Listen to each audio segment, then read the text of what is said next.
as a weaker person, you could choose to say, oh, my wife's just being a bitch. She's just nagging at me.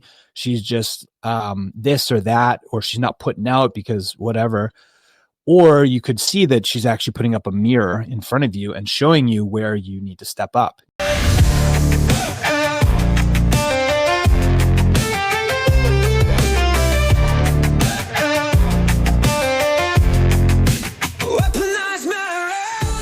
Welcome to the Weaponized Marriage podcast. I'm your host, Kendra Hewitt. I'm Ryan Hewitt. And today, we have not done an episode in a while. It's been a little bit of a hiatus. What, 2 weeks? Yeah. Yeah. But I'm excited to jump in today. Yeah. How about you? Yeah, it's good. We'll do them every 2 weeks. I think that's better cadence. Yes. And this is coming off. Actually, it's been about 2 weeks, too, since we got back from the plant medicine retreat. Yeah. So that's where we're going to kick it off. So we got back. We had a very wild October, probably one of our most, scheduled. Like, we had so many events this month. We had Lily's birthday party on the first of the month. We had family birthday party. We had Ryan's dad here. We had, we did a trip to Charleston, which was for the chiropractic group, mastermind. Don't call it a group, though. I know. Sorry. You keep saying that to me. Brotherhood. The brotherhood. And then we had our trip to Mexico, which was very like, oh God, it was so amazing. But it was one of those things where it's like, this is the first time we've ever like really run that hard in 2 weeks, I think, where it was supposed to be relaxful and restful, which it was in many ways. But then we got back and we had the Mexican flu. And both of us are still recovering energy-wise. But we're here today. We don't need to get in the nitty-gritty details of those. But I think we should kick off about just like our experience at like going to Mexico, what that was. It's very unique, extremely special. And I think we want to cover today just like some of our takeaways personally, but just this framework that started to develop in my mind from a conversation we had before we went to the retreat. So typically when you sign up for a retreat, it doesn't matter what type of retreat it is or any personal development thing. When you are going in with an open mind that you are going to grow as a person or grow your business, whatever it is. I love to say that a couple weeks before, sometimes it's a couple days before, but I find for me, it's pretty consistently a couple weeks before, stuff starts coming up. And sometimes it's stuff you don't actually want to see. So prior to this retreat, there was 6 couples and 1 individual on this retreat. And we knew half of the couples, and then half of them we had met just via a Zoom one time, but not one-on-one. And it was facilitated by like people that we really look up to and we really respect and admire. They have been married a very long time, and they're just like someone both of us really respect and admire. And so prior to this, like leaving, they had sent out a questionnaire. And I had told Ryan when he was at the Brotherhood meeting, which I was going to go take some time to answer some of those, some of the questionnaire. And it was just to get to know more about each individual, where they were at, not just in their relationship, but also within like their personal life. And it was very emotional for me because I sat there, that I did it in Charleston when you were at your meeting. And I sat there in quiet, and there was a lot of turbulence in my emotional health that day. Like, I was like, 1 minute I was crying, next minute I wasn't.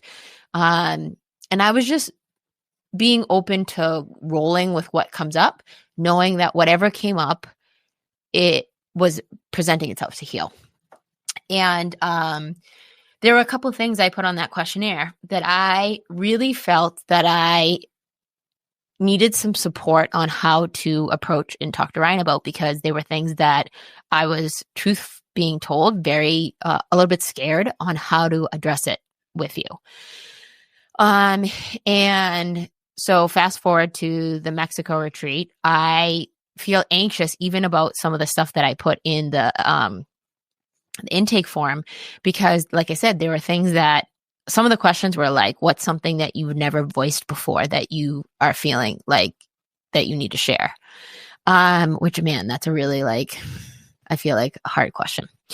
And so I just really, like I said, went to Mexico excited, but definitely anxious about some of the stuff that was coming up. And prior to us actually doing the retreat part of it, the first day morning we were there, we got into this conversation with one of our really good friends. And some of the stuff already started to come up and out of me.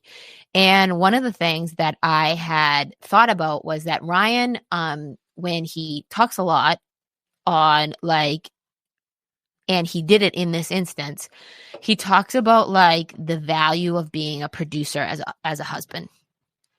And one of the things that really comes up when he says that is how I hear it is that he thinks he's an ATM. And which I know is not true, but this is part of it is that a lot, like I said, this is coming up for me to heal because I know it's not true, but I also don't know what that means for me. And when I hear that he feels like part of being a really I want to say good man, or you talk it off, it is that's part of producing and part of it's a very frequent conversation we have. And he even did it in this conversation, which I took as my opportunity to start to address. And one of those things that when he said it this way, I said, listen, when you say that, I hear I'm just an ATM. And I said, that's a really one-dimensional man. And I look at you and see you as so much more than that. And it kind of got me thinking. And then you had some response to it. And what was your response? Do you remember? Well, I don't know. That was a really long-winded way to sort of set the table for what I know you always say, but it's but then you want me to lead first. It's fine. So that was all to say that what was coming up for you prior to our plant medicine couples retreat was that you had some things that you were nervous about bringing up, and they had nothing to do with my ability to produce. Right now, even though I felt like you fixate on that a lot. Right now, I don't think I fixate on it. I put a lot of importance on it. And I think for good reason. I think a lot of the pain that I have about what I observed growing up was my dad's not failure to produce, because he did produce. He made a lot of money, but my mom was really good at spending all the money. So it was all a lot of tension about the money. So one of my focuses was to do really well. And I do want to do really well. I want to produce and, have money to have options, right? To have freedom. So I know it's important to you, and I know something that I promised you, that I would provide a life that we could have, the life of your dreams and our dreams, and, a great opportunity for Lily. And I do think it's a very important thing in a male and female dynamic in a lot of cases that, that you at least feel like I'm fulfilling my purpose in producing. Now, that doesn't mean it has a denominational value. It just means that... And it doesn't mean it's your purpose. It just means that part of being a high value man is that you are somebody who is chasing a purpose and is producing, right? Whatever that means, right? And you think that I fixate on it because I do speak on it, because that was a lot of my journey and a lot of what I had to become in order to go from this small-minded employee mindset, university programmed person, to becoming a business owner and an entrepreneur and somebody who was a creator. That was like a decade shift that I had to make. And I'm proud that I'd done that. And I'm still growing and learning how to do that. And I know that's something that you envisioned for me. And had the patience to allow me to develop and do that. But yes, I think that being a high value man is so much more than just being a producer and making money. And I didn't know you felt like I was saying that I'm just an ATM. I don't complain about that. I think that there's some women that like that. I'm not one of them.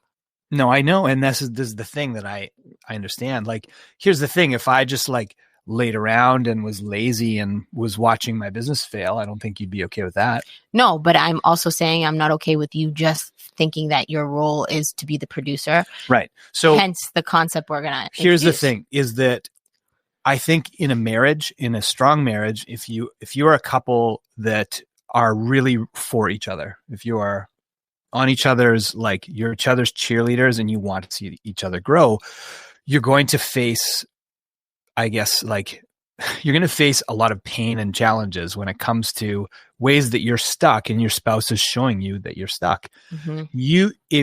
As a weaker person, you could choose to say, oh, my wife's just being a bitch. She's just nagging at me. She's just this or that, or she's not putting out because whatever. Or you could see that she's actually putting up a mirror in front of you and showing you where you need to step up. Now, in the past, for me, it has been as a producer, right? Mm-hmm. In the past, it has been as like, you need to participate in understanding more about our finances and our money and running and owning a business and being a boss and being a leader. But at this moment in where we are in our lives, that's changed a lot. Now it's like you wanted to put up a mirror for me and show me that, listen, like I don't have a problem with you as a producer anymore. I have a problem with you making me feel safe at home. Mm-hmm. Explain what that means. Mm-hmm. Well, I think so people don't think they go the wrong direction. No. I think that you would be the first person to say that you feel very physically safe with me. Mm-hmm, yeah. Okay, but emotionally safe. Which is exactly where this conversation went. Right. When I challenged and held up the mirror as you yeah. said. So as a high value man, as a 4-dimensional man, there needs to be elements of like, to me, which is like, for me, it's just what I chase. Okay. Now this might not be what everybody's interested in chasing, but I want to become the best version of myself possible. So that means like physical, strength, right? Physical skill and whatnot. And yeah, I mean, I've been putting focus on that for a long time and I enjoy it. Definitely probably your strongest category. Sure. Which again, in that conversation, my strongest category. Yes. And then also like as someone who is a contributor and a producer and someone who's chasing like purpose, right? That gets up in the morning and is like, let's fucking go. Mm-hmm. Now, those are things that I know you don't worry about me because I have put in a lot of energy and effort there. Mm-hmm. But there's 2 more categories that I think that a lot of men would probably resonate with me on this, that being somebody who can put on the hat of like the dad or the husband, the parenting. Yeah. So the parenting hat and the spouse hat, to be able to be like a safe harbor for your family, to be able to like, feel safe emotionally, to approach you with problems, to approach you with something that is going on in their life that, they feel vulnerable about. So they could, I guess, feel safe enough to share with you things that's going on for them and not be afraid of you like criticizing them or be afraid of you blowing up and getting angry or shutting down exactly. And just ignoring. Right. Which I think this is the hardest part as like a masculine man. It's like, you have to be somebody who's like able to be soft and be in touch with their emotions, but still have that ability to switch and be, I guess, have a hard exterior and be emotionless and make decisive action when shit hits the fan, right?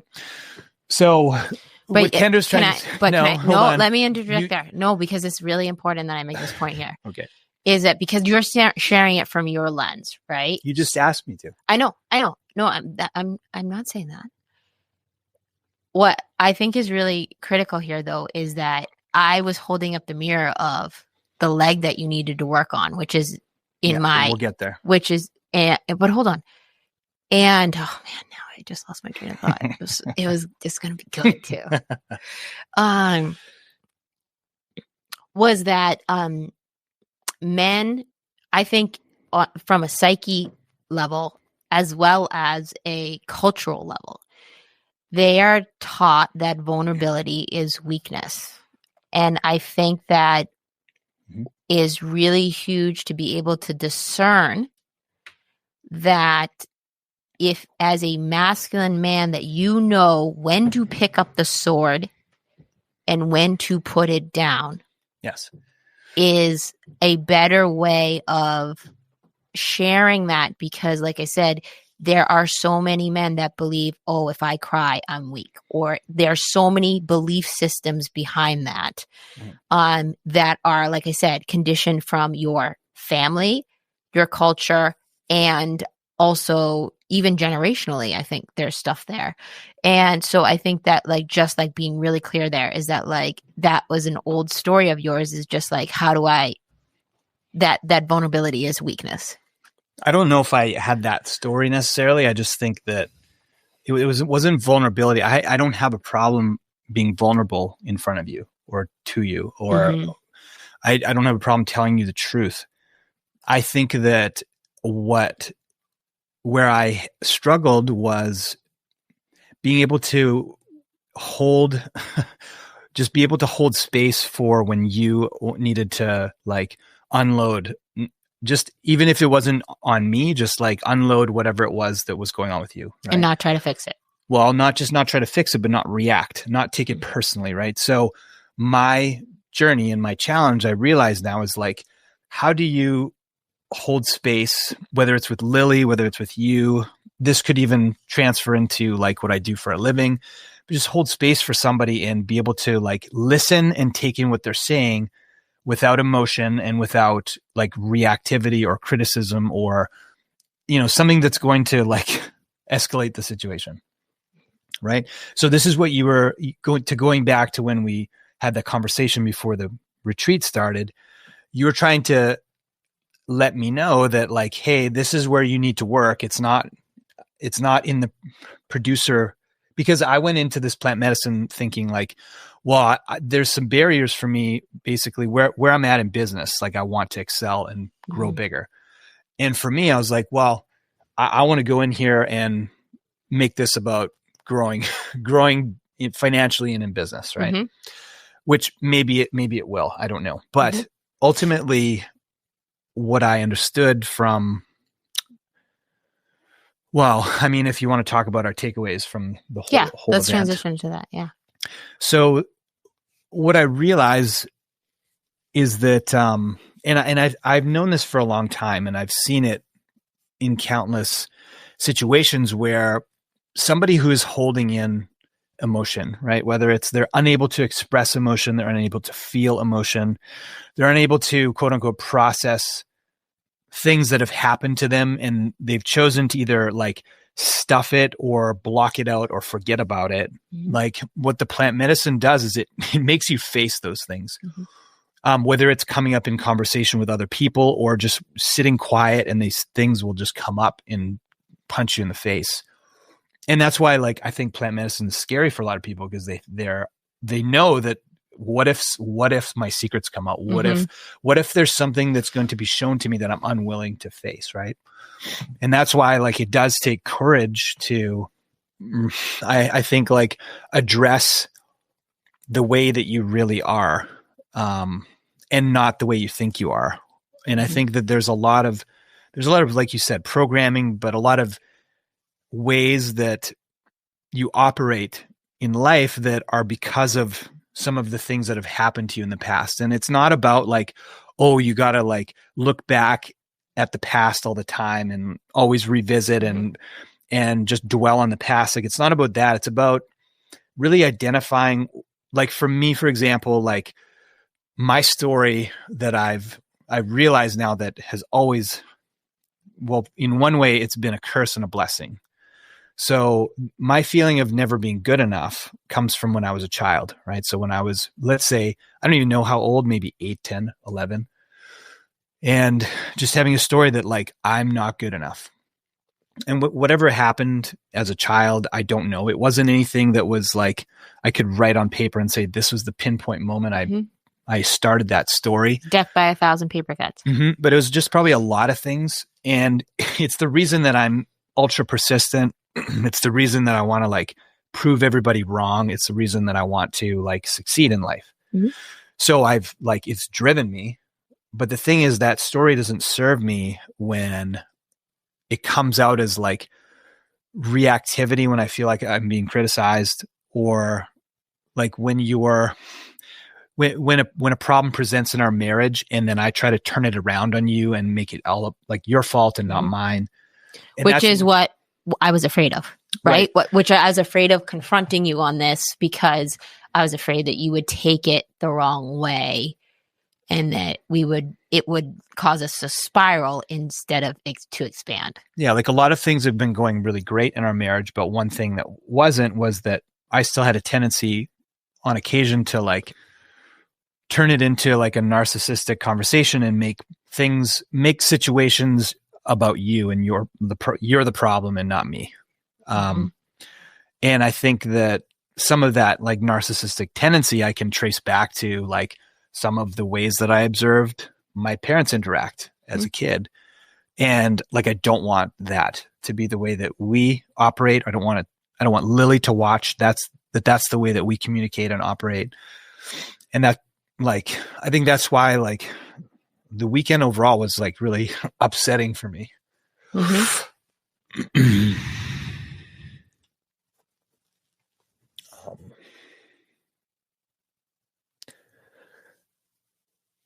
But it changed me. What was upsetting about it? Just realizing that like as hard as I've worked on myself, that I still have this thing that fucking sabotages my family life. Right? It's like no matter how hard I've worked on all these things, like there's still this thing that keeps coming up that fucking causes problems. And I want to fix it. Like, you know, I've like this first journey and that whole thing, it showed me, it's like, okay, well, this next 6-month container, this is what I have to do.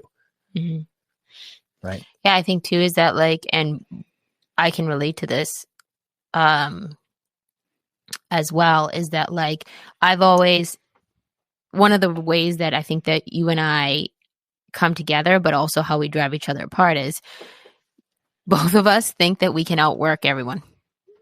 We're like, okay, we can outproduce, like not outproduce, that's not even the word. Like we can out hustle, right? Like we just need to work harder. And we both have started to realize that's actually not the work. It's not that we need to work harder. It's actually, and as cliche as it say, it's not even work smarter. It's doing the right work, which means undoing and unlearning a lot of the past hurts and wounds and healing the things that are at the root of some of these beliefs that no longer serve us at this stage in not only our marriage, but our own lives. And that brought me to, I brought this to Ryan of this concept of, I said, listen, when I think of this concept all the time because it's in Tony Robbins' like original book, Awaken the Giant Within. And I remember this was the concept that when I first read that book really stuck out to me.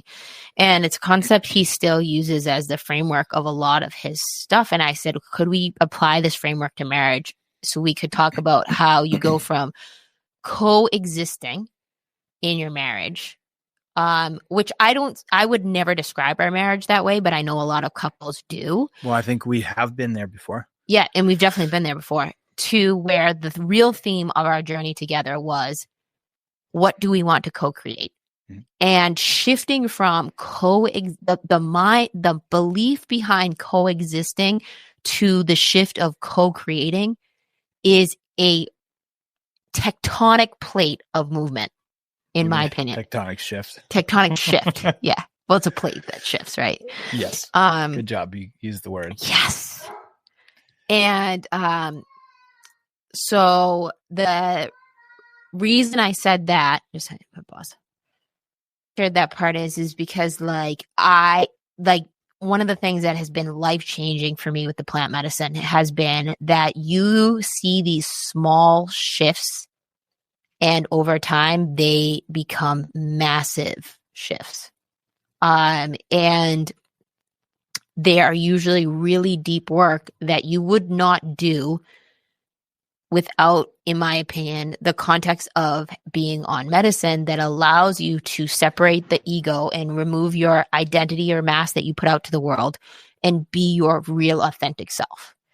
So I think that both of us have got to this point where we have embraced this so much, where we're willing and way more brave and courageous about doing some of this deeper work. Knowing that there'll always be work. Like there's no finish line in sight. Yeah. It's so constant. So the tabletop concept that I was going to share is that I talked to Ryan about how looking at our marriage as the top of the table. So the table needs to be supported by 4 legs for what we would say belief systems, right? Or stories that support the weight of, I almost like when I visualize it as like a marble tabletop. So it's not flimsy. It needs real solid legs behind it. And on top of the tabletop is the belief you're supporting, right? So in my view of this, what I see is like on top of the table, it says purposeful marriage. And what is a purposeful marriage? One that's in alignment. One that's co-creating instead of coexisting. It's not a coexisting marriage has flimsy legs, right? And then it's also like being the spiritual leader. No. So what are the 4 legs? Hold on. So let me just describe what the purposeful marriage is. Don't make it confusing. Just say what the 4 legs but you need to know what the support is before we give the legs. And then so there's 4 legs. Which you clearly want me to get to. And number 1 leg is going to be, and these are in no particular order. I'm just going to voice them out. Number 1 is the protector, right? Like the protecting leg. You don't have to go into all of them yet. We'll go into all of them individually. Just the second leg is going to be the producer leg, right? The third leg is going to be your personal leg. And then the 4th leg is going to be what we're referring to as parenting. We use all P's. Yes, because you know me, I love P's. I love alliteration. Alliteration, yeah. So go into the protector first then. So, and I'll define it in my perspective and then I'll let you. Well, there's going to be a male and female. Yes. And here's the thing. Both male and female have all of these 4 legs present. But again, we tend to default to one leg and really start to lean on one leg. And sometimes what we need, like the conversation I wanted to have with you is I needed to ask you to support some other legs in a totally different way than you were. And I didn't know how to bring this up. So this is how we got into this concept. So on the protector I'm going to start with because that was the one that made me afraid. And that was is that, again, like you said, I have no doubt on your physical protection mechanisms. I've never not felt safe physically with you, right? In terms of from like being attacked by others or like being attacked by you, right? There's no question there. But when it comes to the emotional safety in the protection category, that was one that I said like, hey, this is one that I need some new stories for, because my old stories such as, I don't know how Ryan's going to take this. I don't know how to talk to him about this. He's going to turn this around on me. Those narcissistic type tendencies you were talking about, they cause me to avoid and not share my truth with you. And this was a great example of it. Like I said, I was afraid to hold up that mirror because of the fact that it was not emotionally safe. You were not an emotionally safe receiver. And I have to take my responsibility into is that I don't always say things nicely, but if I'm constantly trying to think about how to say it, that means that I'm walking a little bit on eggshells to be able to convey what my truth is, which means I also hold my truth back more because sometimes me sharing the truth with you means it's going to hurt me more than it's going to help me. Yeah. So your definition is for the man to be physically and emotionally safe. Yes. What about for a woman? I think it's not physically safe, but I think it's her being emotionally safe. And for the woman, I think it's more mental stuff, like mentally stable. Well, I think Like, as a man, he wants his wife to be the safe place. Like, yes. and this is where I think like the dynamic of having like a strong like connection emotionally, like men want their wives to be their like emotional safe haven. Mhm. Like they're out in business or in their job or whatever, like just whatever, doing life, doing work. They want to come home and be able to feel like they can give their heart to their wife and like just have them like touch them, hold them, like make love to them and be their physical and emotional safe harbor. Yeah. And I think for me, I mean, it's more for the women. And present. It's presence. Like it's the protector's presence of like, can you be present for me? Meaning the female to the male. And I think that also too is that when it comes to women specifically, I think it's like, can you be that person that I can be my true authentic self with? For example, like a man that comes home and like is crying. Like I know a lot of women that are like, put your fucking boots on, get back out there. Like, you know what I mean? Like, and that's not emotionally safe to a man. Like, or I told you shouldn't have done that, or we shouldn't have spent this money, or like, you know what I mean? The man's not going to cry in front of his wife. Okay. So what's going to happen is he's going to withhold his feelings from his wife, because if he gets that kind of response from her, if he doesn't feel safe that she's going to receive whatever is going on with him, if he doesn't feel safe to share his emotions, then he's going to shut down. And that's what I'm saying. That's where the female protector comes in, where the female is more like, I will handle your heart with care. Yes. And in a lot of places, like in a lot of marriages, like your wife is your only place where that can happen. Mm-hmm. Yeah, for sure. So and that's all guys want. But in a lot of marriages, it's not. Right. And that's why I'm saying this is such an important leg to really understand that it goes way beyond a physical touch and or physical safety. That this I'm talking about is much more an emotionally safe harbor. Mm-hmm. Yes. Okay. What's the next leg? Producer. Mm-hmm. So this one is a hot button too, because we know a lot of couples. For example, every couple in the retreat, they are all entrepreneurs.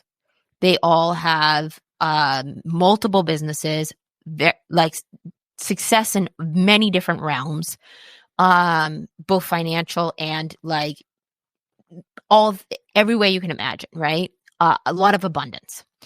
And when it comes to producing, though, there is also an ebb and flow. There are times when the male is the main producer. There is times when sometimes the female is. There is times when both are producers. Mm-hmm. And I think that this is the hardest one to juggle. Mm-hmm. But at the end of the day, where I think when we talk about the producer, it has to come down to this, is that everybody wants to feel just financially and just like provided for, mm-hmm. right? Like, you want to know you have a roof over your house. Yeah, most people want it to be a nice roof, but like just like this is on a more primal level is like, what is the value of producing and what does it create for your lifestyle? But also, again, back to the safety mechanism of like survival mechanism of like you would choose your partner in trust that they would help provide for you. They would, and before money was a thing, it would be like they would provide food, they would provide shelter, they would provide protection. And so I think producer for me is really, just like I said, about not even being, like I said, the man being the main producer, the female being like justifying that, like, I know for me, like I like to produce, but I trust that you've got our shit covered.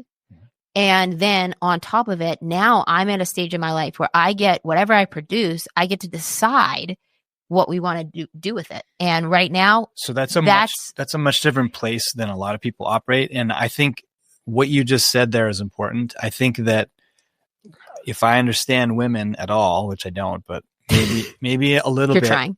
is that you, for example, like if I just put the burden on you and you alone to produce for our family, like there's no way I would have to become the man. Exactly. So there's no choice. Correct. So this is ultimately like what the expression of what I'm trying to say about being the leader in production as the man. Like, it doesn't necessarily mean I have to make more money than you, which to me, like, I think I probably want to, but like for you, it might not be the most important thing. But if you have a feeling like if this family's going to fucking die if I don't produce, like as a man, like, I think that's fucking pathetic. Like, you need to get out there and at least like go fucking put your boots on and like get busy for your family. Right. So if you make your, like, as a guy, if you don't make your wife feel like you got it, like you're producing and you're providing for your family and you give a shit, then you're not going to receive that reciprocal, like respect that you're looking for. Like, as a guy, to earn the respect from his wife, like, she has to feel like this guy is like chasing his purpose and his dream, and like he's getting out there and making whatever money it is. It doesn't have to be $1 million, could be whatever it is. Yeah. But that is where polarity happens. Yeah. Like, you know what I'm saying? And I think someone once said this to me, and man, it landed so hard and it's just coming up for me so big right now, is that like, what I want to see as a woman with a masculine man is, I want to see your willingness is worthiness. Like, I want to see that, even like, I don't want you, great, you're collecting a disability check, but there's no fucking excuse that you can't just do that. Like, you can, there's so many ways for you to produce now, right? Like, so it's like, I feel like there's like some people, no one I know, but that like would feel like, oh, my contribution is I have disability or insurance, and like, you know what I mean? Like, and it's like, no, I'm talking about your willingness to get out there and do something, even if it isn't your purpose, just to provide for your family. That's for me, like in a financial way.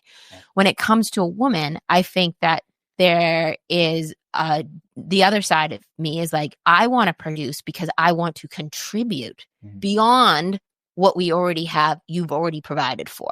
Yeah. And then from my perspective, like, you know how I feel about the man's place.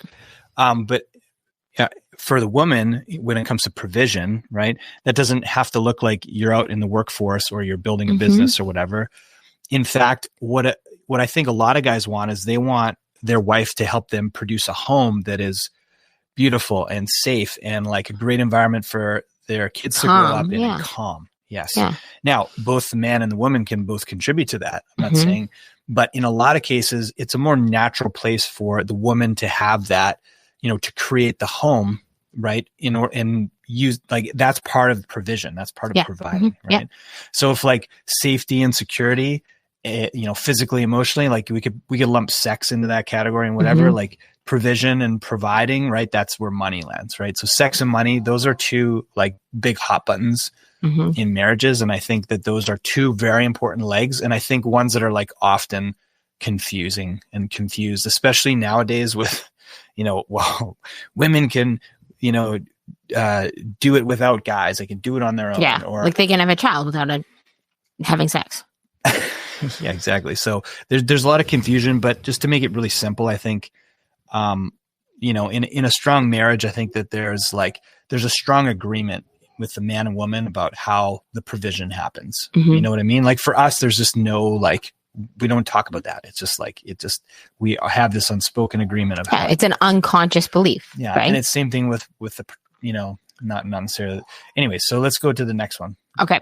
So the next one is going to be, well, let's bring it to the next one because it's kind of goes that way too, is like the parenting one, right? Is like, is that the third leg, parenting? The third leg. Yeah. Okay.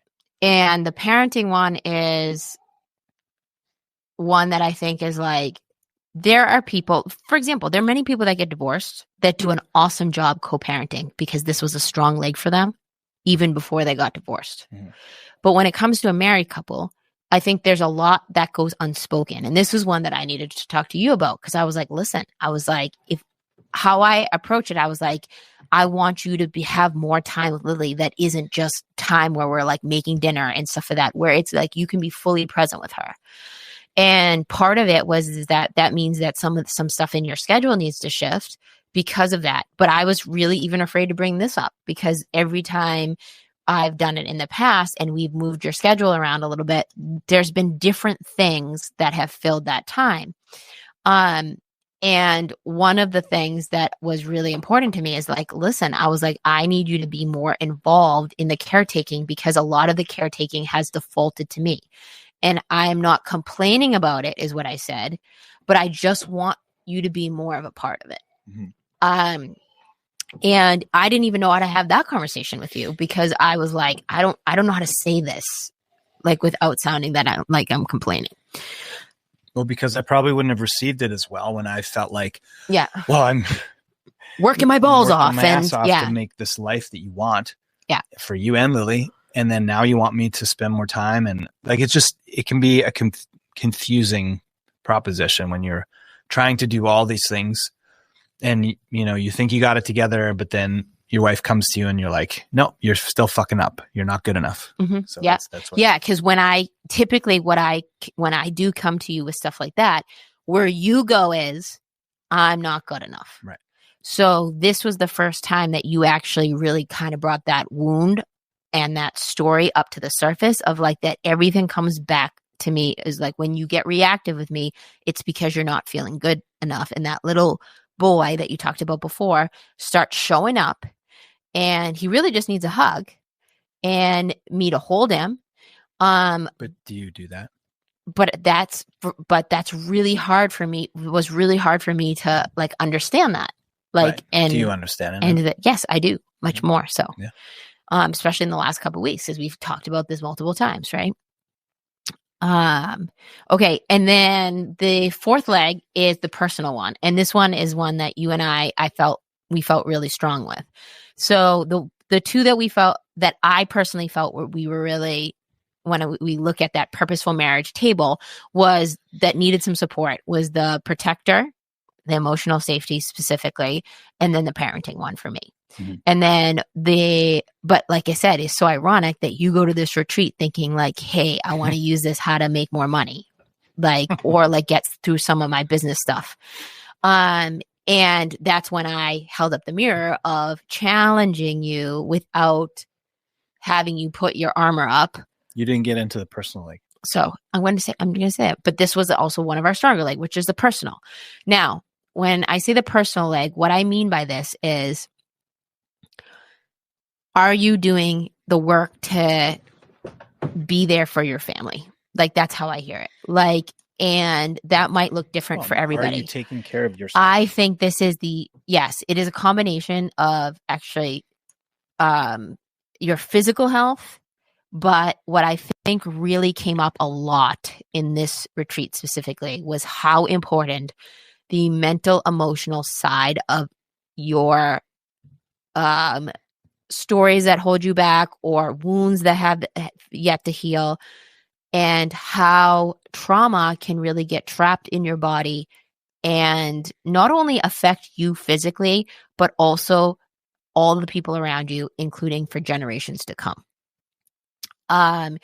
And I have found that doing the plant medicine work has just really got me much more in tune with like how connected I've always felt very big connection between mind and body. And I've always been very intrigued and interested in that. But this is like a perfect example when I think about this leg is like every time I ride on an airplane, I think about this example. And it's again cliche, but I think it's one of the best ones there is out there. Is like when the oxygen mask falls down from the ceiling, please secure your own mask before helping others. And that's what this leg is about to me, is like, are you putting on your own freaking oxygen mask first? Because you cannot show up for your spouse, for your aging parent, for your kids, for your team, for your pets, without actually putting yourself somewhere in priority on the list. Yeah, and this goes for your physical health, clearly, Yes. but also your mental health, like you're saying, but also this is where spiritual health comes into play. Yeah. Mm-hmm. Mm-hmm. I'm just pointing that out. Thank you. So you're saying that this one is a strong suit for both you and I. Yeah. But I think it's a challenging leg for a lot of people. Mm-hmm. And even though it's a strong suit on the physical side, Mm-hmm. I think this is the last year, maybe a little bit before that, was the first time, probably when we started couples therapy, then one-on-one therapy, and also then added this like trifecta of using the plant medicine on a consistent, not a regular, consistent basis, has made a huge difference in both of ours mental and emotional health. Yeah. And I think that you have to see how all four of these legs, they support one another as well. Yeah. Like clearly how you show up emotionally, in your self-development is going to help in how you show up in the protector, but also in, business and provision. And then also as a parent, right? So these things they're all interrelated, right? So you can categorize them, but they're all connected. Yeah. Right. And I think too is like, I mean, I love this concept too, is like just looking at like the four legs and just being like, hey, which one personally do I need to support more? And what would that look like? Yeah. So this would be a great conversation to have, like literally draw it out on a piece of paper. Yeah. Right. And, if you want a marriage on purpose, right? Instead of like a marriage just by default. Yeah. Intentional. An intentional marriage, just, write it down. Be like, here's my personal, physical, spiritual, and mental health. Here's my, parenting agreements and strategies with my spouse. Here is, my producer, both however you have the agreement in your household, let's say that's the money, the money leg. Yeah. And then there's the safety. And I caution on looking at the producer as just the money leg, because it's much more than that. Yeah. It's security. I think like you just nailed it. Money and security. Because it's, like I said, there's a lot of people that like, you can't put a price tag on what it takes to raise kids. Like you could, it would be a big one. But like, there's no like money transfer. It's like money is energy. It's an energy transfer. So like looking at security when it comes to producer, it's way beyond money. It is the security of your home and your family life and your finances. Well, and your future. And your future. Yeah. Like that's also like where I'd put like investments would go under there and stuff like that. Yeah. And I think, well, one of the things that you had told me too, that came out of plant medicine was, that I think in a lot of ways over the years, you've felt like you've had to take the lead, not in making money, but into deciding what to do with the money. Right. So there's another distinction of how it's not just about making the money. Yeah. So you're just saying like, I want you to, saying this to me, it's like, I want you to be more like contribute and be more like decisive about what direction we're rowing the boat. Rather than just let me decide, like whether it's in different investments or whether it's in, directions of businesses and what we're strategizing to do next. Right. So in a lot of cases, like the man will lead in all that stuff, and in our situation, like I'm leading in, producing and making the money, but then you're leading in like, hey, like this is how we're going to protect and like multiply the money.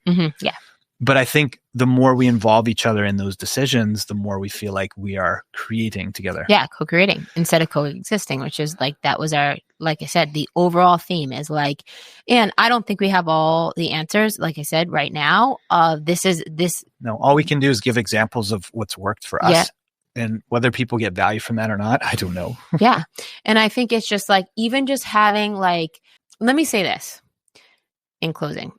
It takes a lot of courage, and I'm going to give myself a little pat on the back, because courage has been something I've been working on the last really 2 years.